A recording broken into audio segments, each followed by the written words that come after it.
അടുത്ത ആഴ്ചയിലെ പവർ ടീമിനെ കണ്ടെത്തുന്നതിന് വേണ്ടിയിട്ടുള്ള മത്സരത്തിൻ്റെ രണ്ടാം റൗണ്ടും പൂർത്തിയായിരിക്കുകയാണ്. നമുക്കറിയാം ആദ്യത്തെ റൗണ്ട് വിജയിച്ച നെസ്റ്റ് ടീമാണ്, അതായത് ബ്രെഡ് കഴിക്കുന്ന ആ ഒരു മത്സരത്തിൽ നെസ്റ്റ് ടീം വിജയിച്ചു. സായിയും ഋഷിയാണ് പങ്കെടുത്തത്. അതിൽ സായി വിജയിച്ച് കയറി.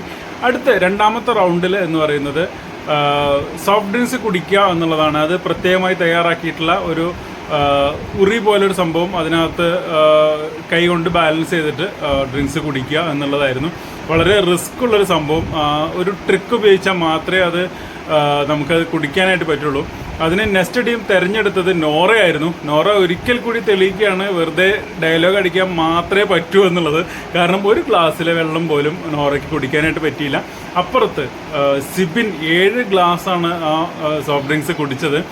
അത് പൊട്ട എന്നുള്ള രീതിയിൽ കുടിച്ചു തീർത്തു. ആ സ്ഥാനത്ത് നമ്മുടെ നോറയ്ക്ക് ഒരു ഗ്ലാസ്സിലെ പകുതി പോലും കുടിക്കാൻ പറ്റിയില്ല എന്നുള്ളതാണ് അവിടെ ഏറ്റവും വലിയ മൈനസ് ആയിട്ടുള്ളത്. ഇങ്ങനെ ഒരു ടാസ്ക് ആണെന്ന് അറിഞ്ഞിരുന്നെങ്കിൽ ചിലപ്പോൾ സായി മാറ്റി പിടിച്ചതിന് 2 അഭിഷേകുമാർക്കും അത് ചെയ്യാൻ പറ്റുന്നൊരു ടാസ്ക് ആയിരുന്നു. എന്തായാലും രണ്ടാം റൗണ്ട് വിജയിച്ചിരിക്കുന്നത് പവർ ടീം തന്നെയാണ് കേട്ടോ.